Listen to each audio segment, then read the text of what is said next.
ഈശോ മിശിഹായ്ക്ക് സ്തുതിയായിരിക്കട്ടെ. എല്ലാവരെയും പുതിയൊരു ദിവസത്തെ വചനവായനയിലേക്ക് സ്നേഹപൂർവ്വം ക്ഷണിക്കുന്നു. കർത്താവിൻ്റെ കരുണയാൽ നല്ല രീതിയിൽ നമ്മുടെ ബൈബിൾ വായന മുന്നോട്ട് പോകുന്നു. പങ്കുചേരുന്ന എല്ലാവരും ദൈവം സമൃദ്ധമായി അനുഗ്രഹിക്കട്ടെ എന്ന് പ്രാർത്ഥിക്കുകയും ചെയ്യുന്നു. നമുക്ക് ഇന്നത്തെ വചനം വായിച്ചാലോ? ഇന്ന് നമ്മൾ വായിക്കാൻ പോകുന്നത് വിശുദ്ധ യോഹന്നാൻ എഴുതിയ സുവിശേഷം അധ്യായം 4. യേശുവും സമരിയാക്കാരിയും. യോഹന്നാനേക്കാൾ അധികം ആളുകളെ താൻ ശിഷ്യപ്പെടുത്തുകയും സ്നാനപ്പെടുത്തുകയും ചെയ്യുന്നുവെന്ന് ഫരിസേയർ കേട്ടതായി കർത്താവ് അറിഞ്ഞു. വാസ്തവത്തിൽ ശിഷ്യന്മാരല്ലാതെ യേശു നേരിട്ട് ആരെയും സ്നാനപ്പെടുത്തിയില്ല. അവൻ യൂദയ വിട്ട് വീണ്ടും ഗലീലയിലേക്ക് പുറപ്പെട്ടു.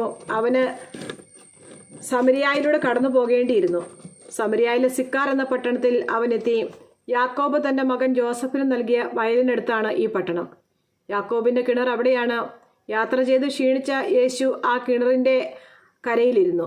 അപ്പോൾ ഏകദേശം 6 മണിക്കൂറായിരുന്നു. ആ സമയം ഒരു സമരിയാക്കാരി അവിടെ വെള്ളം കോരാൻ വന്നു. യേശു അവളോട് എനിക്ക് കുടിക്കാൻ തരിക എന്ന് പറഞ്ഞു. അവൻ്റെ ശിഷ്യന്മാരാകട്ടെ ഭക്ഷണ സാധനങ്ങൾ വാങ്ങാൻ പട്ടണത്തിലേക്ക് പോയിരുന്നു. ആ സമരിയാക്കാരി അവനോട് ചോദിച്ചു, നീയൊരു യഹൂദനായിരിക്കെ സമരിയാക്കാരിയായ എന്നോട് കുടിക്കാൻ ചോദിക്കുന്നതെന്ത്? യഹൂദരും സമരിയാക്കാരും തമ്മിൽ സമ്പർക്കമൊന്നുമില്ലല്ലോ. യേശു അവളോട് പറഞ്ഞു, ദൈവത്തിൻ്റെ ദാനം എന്തെന്നും എനിക്ക് കുടിക്കാൻ തരിക എന്ന് നിന്നോട് ആവശ്യപ്പെടുന്നത് ആരെന്നും അറിഞ്ഞിരുന്നെങ്കിൽ നീ അവനോട് ചോദിക്കുകയും അവൻ നിനക്ക് ജീവജലം തരികയും ചെയ്യുമായിരുന്നു. അവൾ പറഞ്ഞു, പ്രഭോ, വെള്ളം കോരാൻ നിനക്ക് പാത്രമില്ല, കിണറോ ആഴമുള്ളതും. പിന്നെ ഈ ജീവജലം നിനക്ക് എവിടെ നിന്ന് കിട്ടും? ഈ കിണർ ഞങ്ങൾക്ക് തന്ന ഞങ്ങളുടെ പിതാവായ യാക്കോബിനേക്കാൾ വലിയവനാണോ നീ? അവനും അവൻ്റെ മക്കളും കന്നുകാലികളും ഈ കിണറ്റിൽ നിന്നാണ് കുടിച്ചിരുന്നത്. യേശു പറഞ്ഞു, ഈ വെള്ളം കുടിക്കുന്ന ഏവനും വീണ്ടും ദാഹിക്കും. എന്നാൽ ഞാൻ നൽകുന്ന വെള്ളം കുടിക്കുന്നവന് പിന്നീട് ഒരിക്കലും ദാഹിക്കുകയില്ല. ഞാൻ നൽകുന്ന ജലം അവനിൽ നിത്യജീവനിലേക്ക് നിർഗളിക്കുന്ന അരുവിയാകും. അപ്പോൾ അവൾ പറഞ്ഞു, ആ ജലം എനിക്ക് തരിക, മേലിൽ എനിക്ക് ദാഹിക്കുകയില്ലല്ലോ. വെള്ളം കോരാൻ ഞാനിവിടെ വരികയും വേണ്ടല്ലോ. അവൻ പറഞ്ഞു, നീ ചെന്ന് നിന്റെ ഭർത്താവിനെ കൂട്ടിക്കൊണ്ടുവരിക. എനിക്ക് ഭർത്താവില്ല എന്ന് ആ സ്ത്രീ മറുപടി പറഞ്ഞു. യേശു അവളോട് പറഞ്ഞു, എനിക്ക് ഭർത്താവില്ല എന്ന് നീ പറഞ്ഞത് ശരിയാണ്. നിനക്ക് 5 ഭർത്താക്കന്മാർ ഉണ്ടായിരുന്നു. ഇപ്പോഴുള്ളവൻ നിന്റെ ഭർത്താവല്ല. നീ പറഞ്ഞത് സത്യമാണ്. അവൾ പറഞ്ഞു, പ്രഭോ, അങ്ങ് ഒരു പ്രവാചകനാണെന്ന് ഞാൻ മനസ്സിലാക്കുന്നു. ഞങ്ങളുടെ പിതാക്കന്മാർ ഈ മലയിൽ ആരാധന നടത്തി. എന്നാൽ യഥാർത്ഥമായ ആരാധനാ സ്ഥലം ജെറുസലേമിലാണ് എന്ന് നിങ്ങൾ പറയുന്നു. യേശു പറഞ്ഞു, സ്ത്രീയെ, എന്നെ വിശ്വസിക്കുക. ഈ മലയിലോ ജെറുസലേമിലോ നിങ്ങൾ പിതാവിനെ ആരാധിക്കാത്ത സമയം വരുന്നു. നിങ്ങൾ അറിയാത്തതിനെ ആരാധിക്കുന്നു, ഞങ്ങൾ അറിയുന്നതിനെ ആരാധിക്കുന്നു. എന്തെന്നാൽ രക്ഷ യഹൂദരിൽ നിന്നാണ്. എന്നാൽ യഥാർത്ഥ ആരാധകർ ആത്മാവിലും സത്യത്തിലും പിതാവിനെ ആരാധിക്കുന്ന സമയം വരുന്നു. അല്ല, അത് ഇപ്പോൾ തന്നെയാണ്. യഥാർത്ഥത്തിൽ അങ്ങനെയുള്ള ആരാധകരെ തന്നെയാണ് പിതാവ് അന്വേഷിക്കുന്നത്. ദൈവം ആത്മാവാണ്. അവിടുത്തെ ആരാധിക്കുന്നവർ ആത്മാവിലും സത്യത്തിലുമാണ് ആരാധിക്കേണ്ടത്. ആ സ്ത്രീ പറഞ്ഞു, മിശിഹ ക്രിസ്തു വരുമെന്ന് എനിക്കറിയാം. അവൻ വരുമ്പോൾ എല്ലാ കാര്യങ്ങളും ഞങ്ങളെ അറിയിക്കും. യേശു അവളോട് പറഞ്ഞു, നിന്നോട് സംസാരിക്കുന്ന ഞാൻ തന്നെയാണ് അവൻ. അവൻ്റെ ശിഷ്യന്മാർ തിരിച്ചെത്തി. അവനൊരു സ്ത്രീയോട് സംസാരിക്കുന്നത് കണ്ട് അവർ അത്ഭുതപ്പെട്ടു. എന്നാൽ എന്ത് ചോദിക്കുന്നെന്നോ എന്തുകൊണ്ട് അവളോട് സംസാരിക്കുന്നെന്നോ ആരും അവനോട് ചോദിച്ചില്ല. ആ സ്ത്രീയാകട്ടെ കുടം അവിടെ വെച്ചിട്ട് പട്ടണത്തിലേക്ക് പോയി ആളുകളോട് പറഞ്ഞു, ഞാൻ ചെയ്ത കാര്യങ്ങളെല്ലാം എന്നോട് പറഞ്ഞ ഒരു മനുഷ്യനെ നിങ്ങൾ വന്ന് കാണുവിൻ. ഇവൻ തന്നെയായിരിക്കുമോ ക്രിസ്തു? അവർ പട്ടണത്തിൽ നിന്ന് പുറപ്പെട്ട് അവൻ്റെ അടുത്ത് വന്നു. തത്സമയം ശിഷ്യന്മാർ അവനോട് അപേക്ഷിച്ചു, റബ്ബി, ഭക്ഷണം കഴിച്ചാലും. അവൻ പറഞ്ഞു, നിങ്ങൾ അറിയാത്ത ഭക്ഷണം എനിക്കുണ്ട്. ആരെങ്കിലും ഇവന് ഭക്ഷണം കൊണ്ടുവന്ന് കൊടുത്തിരിക്കുമോ എന്ന് ശിഷ്യന്മാർ പരസ്പരം പറഞ്ഞു. യേശു പറഞ്ഞു, എന്നെ അയച്ചവൻ്റെ ഇഷ്ടം പ്രവർത്തിക്കുകയും അവൻ്റെ ജോലി പൂർത്തിയാക്കുകയുമാണ് എൻ്റെ ഭക്ഷണം. 4 മാസം കൂടി കഴിഞ്ഞാൽ വിളവെടുപ്പായി എന്ന് നിങ്ങൾ പറയുന്നില്ലേ? എന്നാൽ ഞാൻ പറയുന്നു, നിങ്ങൾ കണ്ണുകളുയർത്തി വയലുകളിലേക്ക് നോക്കുവിൻ. അവ ഇപ്പോൾ തന്നെ വിളഞ്ഞ് കൊയ്ത്തിന് പാകമായിരിക്കുന്നു. കൊയ്യുന്നവന് കൂലി കിട്ടുകയും അവൻ നിത്യജീവിതത്തിലേക്ക് ഫലം ശേഖരിക്കുകയും ചെയ്യുന്നു. അങ്ങനെ വിതയ്ക്കുന്നവനും കൊയ്യുന്നവനും ഒപ്പം സന്തോഷിക്കുന്നു. വിതയ്ക്കുന്നത് ഒരുവൻ, കൊയ്യുന്നത് മറ്റൊരുവൻ എന്ന ചൊല്ല് ഇവിടെ സാർത്ഥകമായിരിക്കുന്നു. നിങ്ങൾ അധ്വാനിച്ചിട്ടില്ലാത്ത വിളവ് ശേഖരിക്കാൻ ഞാൻ നിങ്ങളെ അയച്ചു. മറ്റുള്ളവരാണ് അധ്വാനിച്ചത്. അവരുടെ അധ്വാനത്തിൻ്റെ ഫലത്തിലേക്ക് നിങ്ങൾ പ്രവേശിച്ചിരിക്കുന്നു. ഞാൻ ചെയ്തതെല്ലാം അവൻ എന്നോട് പറഞ്ഞു എന്ന ആ സ്ത്രീയുടെ സാക്ഷ്യം മൂലം പട്ടണത്തിലെ സമരിയാക്കാരിൽ അനേകർ അവനിൽ വിശ്വസിച്ചു. ആ സമരിയാക്കാർ അവൻ്റെ അടുത്ത് വന്നു തങ്ങളോടൊത്ത് വസിക്കണമെന്ന് അവനോട് അപേക്ഷിക്കുകയും അവൻ 2 ദിവസം അവിടെ താമസിക്കുകയും ചെയ്തു. അവൻ്റെ വചനം ശ്രവിച്ച മറ്റു പലരും അവനിൽ വിശ്വസിച്ചു.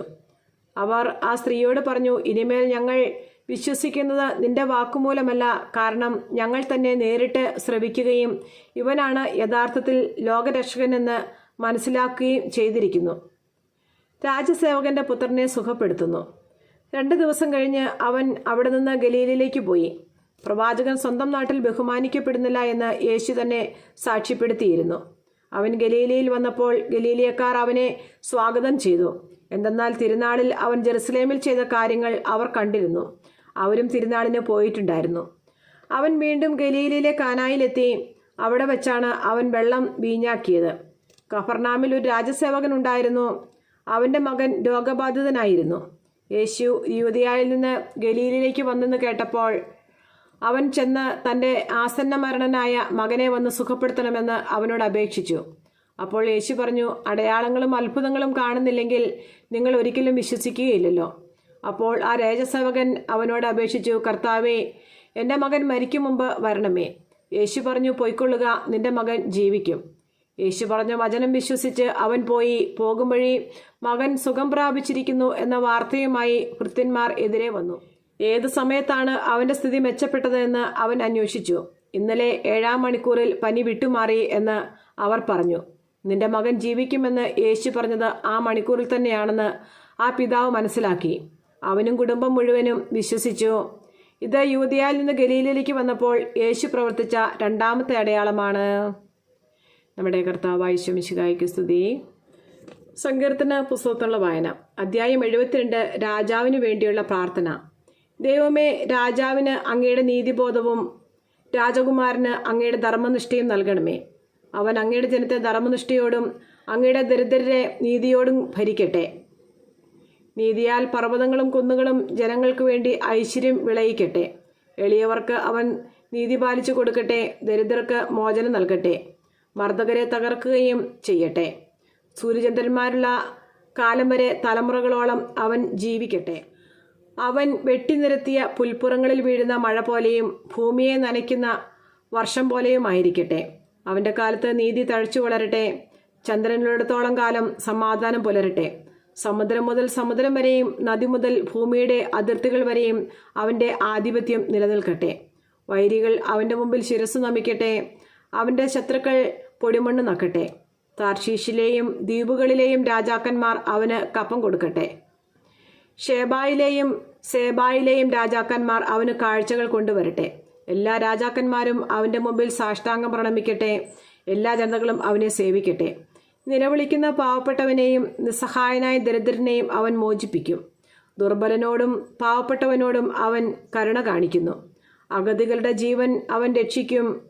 പീഡനത്തിൽ നിന്നും അക്രമത്തിൽ നിന്നും അവരുടെ ജീവൻ അവൻ വീണ്ടെടുക്കും. അവരുടെ രക്തം അവന് വിലയേറിയതായിരിക്കും. അവന് ദീർഘായുസ്സുണ്ടാകട്ടെ. ഷേബായിലെ സ്വർണം അവന് കാഴ്ചയായി ലഭിക്കട്ടെ. അവനു വേണ്ടി ഇടപെടാതെ പ്രാർത്ഥന ഉയരട്ടെ. അവൻ്റെ മേൽ അനുഗ്രഹം ഉണ്ടാകട്ടെ. ഭൂമിയിൽ ധാന്യസമൃദ്ധി ഉണ്ടാകട്ടെ. മലകളിൽ കതിർക്കുല ഉലയട്ടെ. ലെബനോൻ പോലെ അത് ഫലസമൃദ്ധമാകട്ടെ. വയലിൽ പുല്ലുപോലെ നഗരങ്ങളിൽ ജനം വർദ്ധിക്കട്ടെ. അവൻ്റെ നാമം നിത്യം നിലനിൽക്കട്ടെ. സൂര്യനിടത്തോളം കാലം അവൻ്റെ കീർത്തി നിലനിൽക്കട്ടെ. അവനെപ്പോലെ അനുഗ്രഹീതരാകട്ടെ എന്ന് ജനം പരസ്പരം ആശംസിക്കട്ടെ. ജനതകൾ അവനെ അനുഗ്രഹീതനെന്ന് വിളിക്കട്ടെ. ഇസ്രായേലിൻ്റെ ദൈവമായ കർത്താവ് വാഴ്ത്തപ്പെടട്ടെ. അവിടുന്ന് മാത്രമാണ് അത്ഭുതങ്ങൾ പ്രവർത്തിക്കുന്നത്. അവിടുത്തെ മഹത്വപൂർണമായ നാമം എന്നേക്കും വാഴ്ത്തപ്പെടട്ടെ. അവിടുത്തെ മഹത്വം ഭൂമിയിൽ എങ്ങും നിറയട്ടെ. ആമീൻ, ആമീൻ. ജസ്സയുടെ പുത്രനായ ദാവീദിൻ്റെ പ്രാർത്ഥനയുടെ സമാപ്തി. ദൈവമായ കർത്താവിൻ്റെ സ്തുതി.